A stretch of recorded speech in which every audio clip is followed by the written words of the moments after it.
तो hello guys आए तो गाइस कैसे हैं आप लोग। तो गाइस उम्मीद करता हूँ सब अच्छे होंगे। तो गाइस मैं दबा so guys welcome back to my channel T educational side also T one new biology section. ठीक है।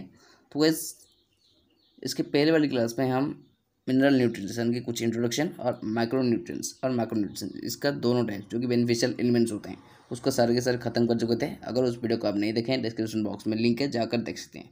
तो नेक्स्ट जो टॉपिक है that is method of study and use of nutrient solution, यानी कि न्यूट्रिएंट सॉल्यूशन को कैसे स्टडी किया जाता है और इसका यूज़ क्या होता है और कौन कौन से फैक्टर अफेक्ट होते हैं इसके लिए, वो सारे के सारे टॉपिक आज हम इस क्लास में डिस्कस करने वाले हैं। इसके साथ साथ हमारे बेनिफिशियल एलिमेंट की कुछ क्राइटेरिया भी आज हम इस क्लास में डिस्कस करेंगे। तो गाइस चलिए बिना देख के टॉपिक को स्टार्ट करते हैं।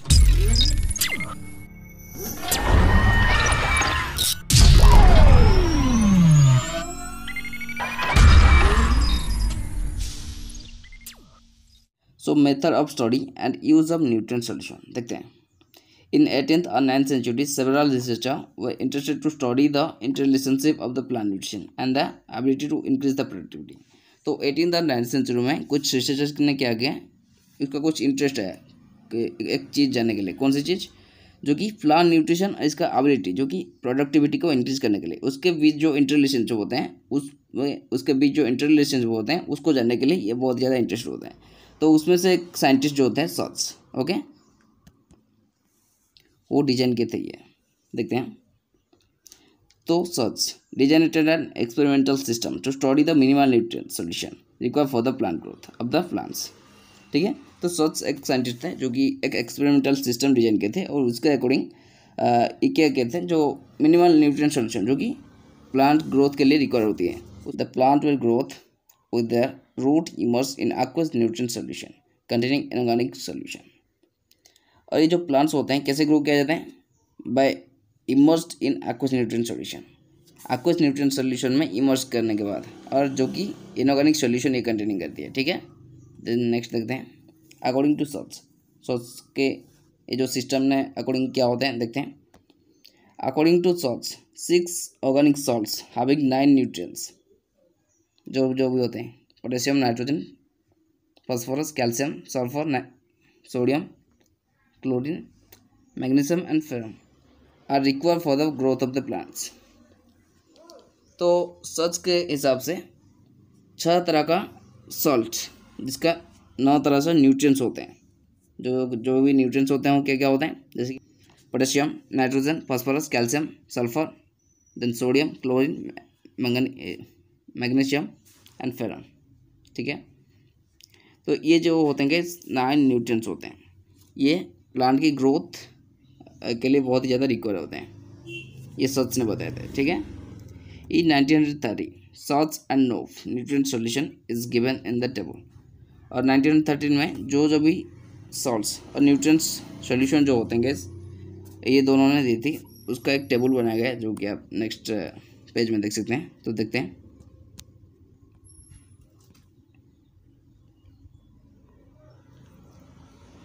तो ऐसे 3 तरह का कलम दिया गया। ये जो होते हैं मिनरल सॉल्ट्स, ये केमिकल फॉर्मूला इसका और ये मोलालिटी आप देख सकते हैं। कैल्शियम नाइट्रेट जो कि CaNO3 4H2O 0.03 इसका मोलालिटी 003। पोटेशियम नाइट्रेट ऐसे होते हैं, आप चाहें तो पढ़ सकते हैं। मैं नोट्स प्रोवाइड कर दूंगी, टेलीग्राम चैनल पर जाके आप कलेक्ट कर सकते हैं। ठीक है, जिसका लिंक आप डिस्क्रिप्शन बॉक्स में पा सकते हैं। नेक्स्ट देखते हैं। The nutrient media was later modified with incorporation of the other essential nutrients. और ये जो न्यूट्रिएंट्स मीडिया होता है ये बाद में मॉडिफाई किया गया है जो कि incorporation of other essential nutrients, other essential nutrients के हिसाब से इसको चेंज किया जाए। The most commonly used nutrient media has been formulated by T.I. Anand and D.R. Hogland in 1938 and it is referred to as modified Hogland solution and it is as follow। और most commonly जो nutrient media use होते हैं वो किसने formulate किए थे? D.I. Anand and D.R. Hogland जो कि 1938 में, इसीलिए गाइस इसको हॉगलैंड सॉल्यूशन बोला जाता है। ठीक है, जो कि नीचे में दिया गया है, आप देख सकते हैं। आनंद और हॉगलैंड सॉल्यूशन ये भी बोला जाता है। यहाँ पे भी देख सकते हैं 4 तरह का टेबल दिया गया है।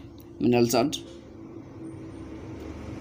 ग्राम और लीटर में दिया गया है, देन मिनरल सॉल्ट्स और ग्राम और लीटर, ये 2 तरह से टेबल ये 1 2 3 4 5 6 7 8 19, इसका फॉर्मूला है शायद। ओके, इस तरह का 9 न्यूट्रिएंट सॉल्यूशन यहाँ पे दिया गया है, देख सकते हैं।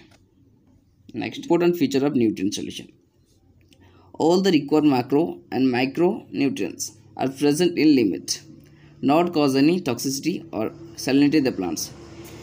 सो जितनी भी सारे माइक्रो एंड माइक्रोन्यूट्रिएंट्स होते हैं जो कि प्लांट्स में प्रेजेंट होते हैं वो एक लिमिट में प्रेजेंट होते हैं, और ये कोई भी टॉक्सिसिटी और सैलिनिटी कॉज नहीं करते हैं प्लांट के लिए, अफेक्ट नहीं करते हैं, ठीक है।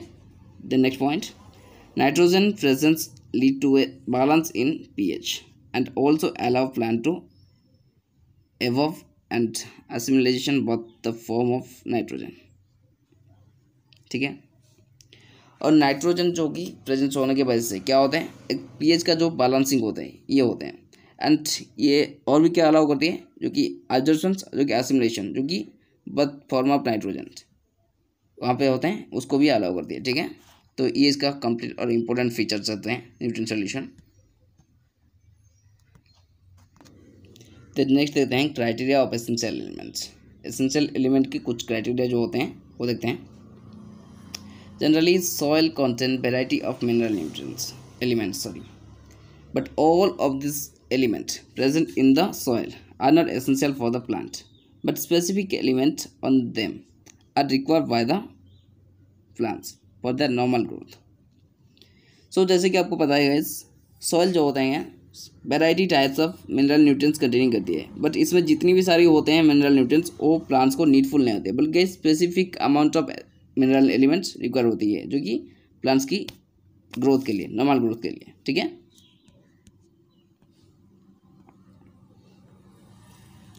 So the criteria of the mineral elements have been proposed by T.I. Arnold and F. Stout in 1939, which has been given in below। सो ये जो criteria of essential mineral element जो होते हैं, एसेंशियल मिनरल एलिमेंट्स की जो criteria होते हैं वो किसने फॉर्मुलेट किए थे, T.I. Arnold and F. Stout, जो कि 1939 में, जो कि नीचे दिए गए हैं, देखते हैं one by one point. So first point, the plant can complete it's life cycle in the absence of a particular elements. जितनी भी सारी प्लांट्स होते हैं ये कोई भी उसका कंप्लीट लाइफ साइकिल कंप्लीट नहीं कर सकते हैं एक पर्टिकुलर एलिमेंट के एब्सेंस में, ठीक है। Next point, the element is specific and can't replace by any other elements. और ये यहाँ पे जितनी भी प्लांट्स में जितनी सारी एलिमेंट्स होते हैं और स्पेसिफिक होते हैं और कोई और दूसरे एलिमेंट्स के ये रिप्लेस नहीं हो सकती है, ठीक है। देन नेक्स्ट थर्ड पॉइंट,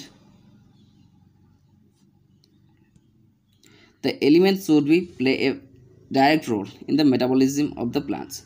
और ये जितने भी सारे प्रेजेंट होते हैं एलिमेंट्स ये एक डायरेक्ट रोल प्ले करती हैं जो कि प्लांट्स की मेटाबॉलिज्म में, ठीक है। तो ये तीन सारे थी जो कि एसेंशियल क्राइटेरिया जो कि बेनिफिशियल एलिमेंट का और एसेंशियल एलिमेंट का।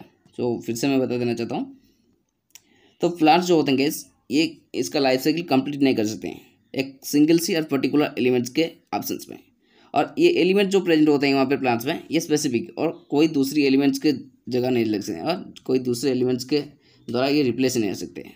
और यहाँ पे जो थर्ड पॉइंट जो होते हैं एलिमेंट जो होते हैं ये एक डायरेक्ट रोल प्ले करती है जो कि प्लांट मेटाबॉलिज्म में, ठीक है।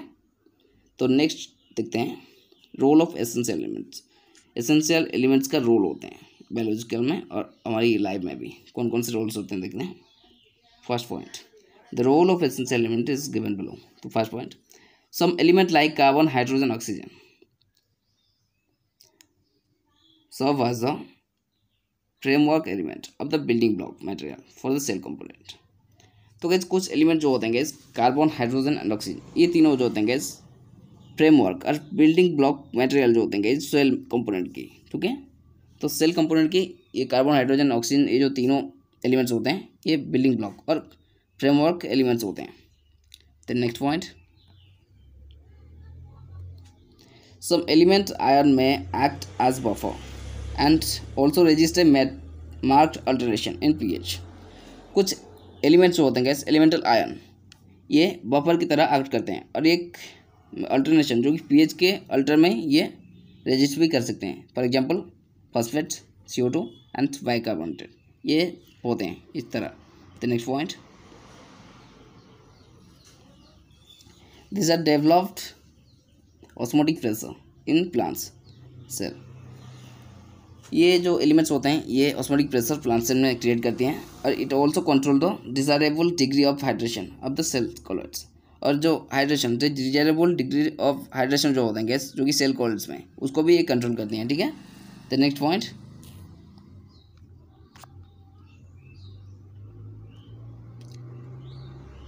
these are regulated the membrane permeability by influencing specific cation and anion in the plants। ठीक है, और ये क्या भी रेगुलेट करते हैं जो कि मेम्ब्रेन परमेबिलिटी जो कि स्पेसिफिक cation और आयरन के हिसाब से ये क्रिएट होती है। ठीक है, उसको भी कंट्रोल करते हैं। तो नेक्स्ट पॉइंट,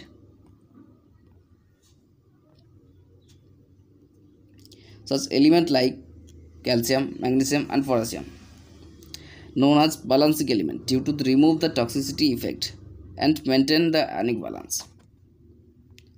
तो कुछ होते हैं जो कि elements just like calcium magnesium and potassium, इसको गाइस बैलेंसिंग एलिमेंट बोलते हैं। क्यों? क्योंकि गाइस ये टॉक्सिसिटी जो कि प्लांट्स में होती हैं वो उसको रिमूव करती है और आयनिक बैलेंस मेंटेन करती है। ठीक है, some element act as metal activator of enzyme. कुछ एलिमेंट जो होते हैं गाइस एंजाइम की मेटल एक्टिवेटर की तरह एक्ट करते हैं और बिहेव करते हैं और इसको कैटलिस्ट कैटलिस्ट एलिमेंट भी बोला जाता है। जो इसका एग्जांपल होते हैं ferrum manganese and magnesium copper, ये होते हैं। ठीक है, then nitrogen phosphorus and sulphur like element known as protoplasmic element as they constitute the protoplasm. Nitrogen phosphorus और सल्फर ये जो तीनों एलिमेंट्स होते हैं इसको प्रोटोप्लाज्मिक एलिमेंट बोलते हैं क्योंकि ये प्रोटोप्लाज्म को कॉन्स्टिट्यूट करते हैं और कंटेन करती है प्रोटोप्लाज्म। ठीक है, then next point, essential element can exhibit antagonistic effect. और एसेंशियल एलिमेंट जो होते हैं गाइस एक अंटागोनिस्टिक इफेक्ट भी ये क्रिएट करती है।